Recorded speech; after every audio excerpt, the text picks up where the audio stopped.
It's kind of like pulling off a band-aid at this point. I value the learning of both Latin and ancient Greek together and separately. And that's why I'm going to be splitting my YouTube content into two YouTube channels, Latin and ancient Greek. This is going to be a bit disruptive, and sorry about all your playlists breaking if you have ancient Greek content in them. But why would I do this? Why not continue things as they are? Maybe the question we need to ask first is, why were there Latin and ancient Greek videos on the same channel in the first place, when these languages are mutually incomprehensible? So first of all, Latin and ancient Greek are often taught together because institutions offer them as classical languages, part of the subject classics. The goal of classical education, whether it be a high school initiative or university level training, is to get students to access the classical corpus. But why learn both languages? With the trend towards academic specialization, why not just learn ancient Greek for ancient Greek texts, Latin for Latin texts, just focus on your area that way? Well, at the very least for Latin, at the highest level, reading works from the classical Latin corpus with only Latin and no ancient Greek just doesn't work. This is because the authors were bilingual. They were thinking in ancient Greek while writing in Latin. You get this sense that they're standing on the shoulders of their Greek predecessors.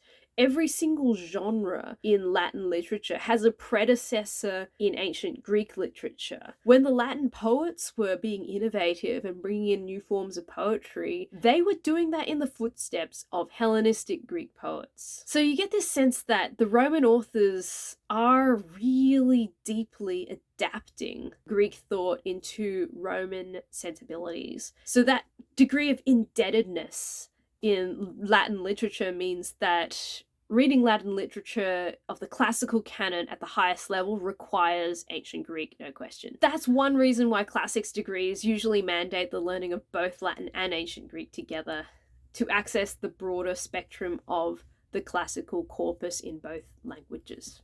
So, second question. Are Latin and ancient Greek learnt together all the time? Objectively, no. There are quite a lot of Latin learners who aren't learning ancient Greek and aren't interested in learning ancient Greek, and vice versa.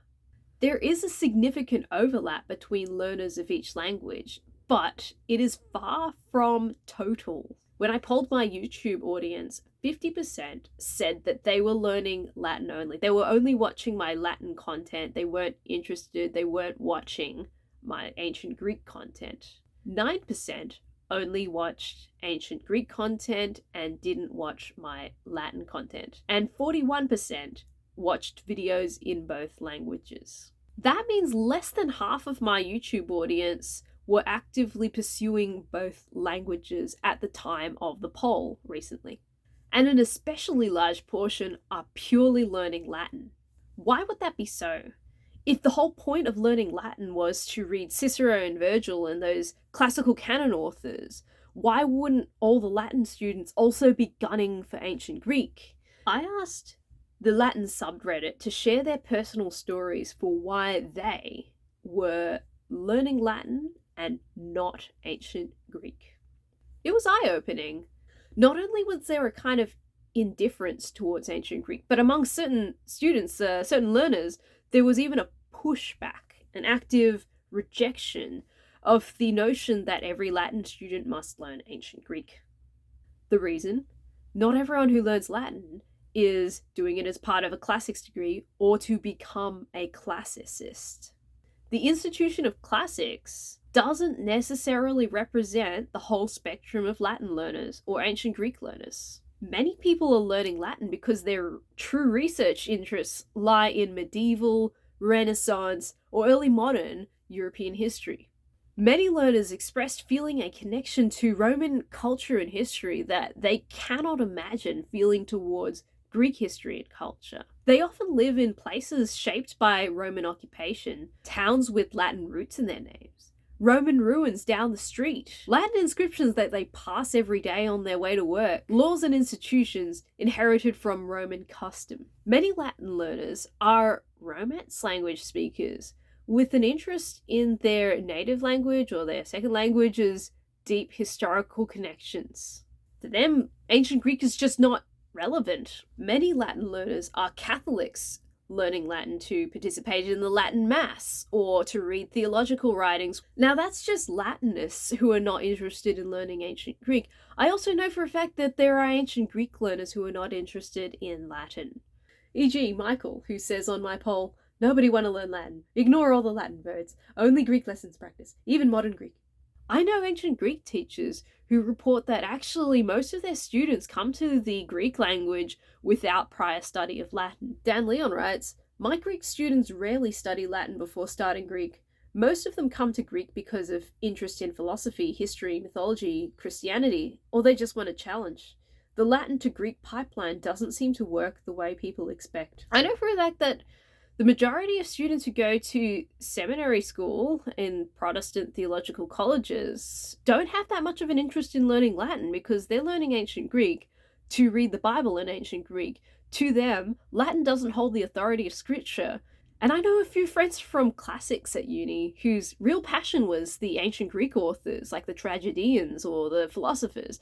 And to them, learning Latin was just a distraction. They were legitimately asking themselves, like, why am I being made to learn Latin when I just want these authors? All of these people can benefit from hearing and seeing comprehensible input in their target ancient language, and you are all welcome here, no matter whether you study both languages, one language. I want to serve you. I want to make your day happier and easier. People who are choosing only one language aren't lazy, bad classicists, or wrong. They're following a passion that they have that may not involve the other language. It should be totally okay to do just one of these languages if that's your interest.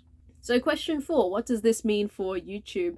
It complicates things for the YouTube algorithm. To the YouTube algorithm, every time that I post an ancient Greek video on the same channel where there's Latin audience, and the Latin audience doesn't click on it in their recommended feed, the click-through rate goes down. The YouTube algorithm thinks, they don't like that video. It's not as good a video. I won't recommend more of that kind of thing to this audience. Basically, it gets confused. This algorithm is not smart enough to only recommend Latin videos to Latin learners and Greek videos to Greek learners if they're all coming from the same channel. But if I put them into separate channels, it will find the audience better. It's kind of like pulling off a band-aid at this point. If I want my channels to grow and find their audience naturally, then I need to play into the algorithm's script. I need to serve up content that consistently hits the same audience.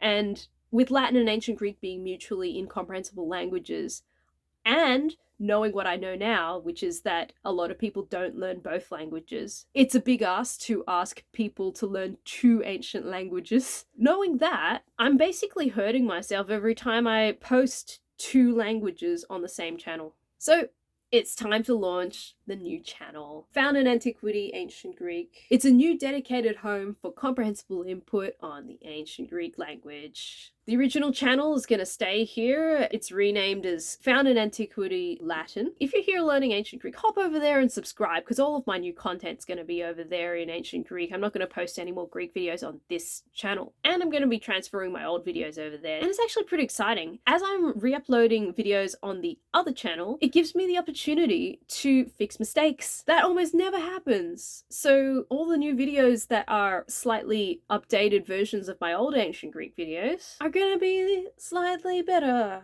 Please hop over there and subscribe so I can reach the monetization thresholds for my ancient Greek content. That's gonna take a bit longer than monetizing Latin. And if you haven't seen it yet, check out this video where I retell the story of the Judgment of Paris in ancient Greek, and this one where I tell it in Latin. Valete eroste.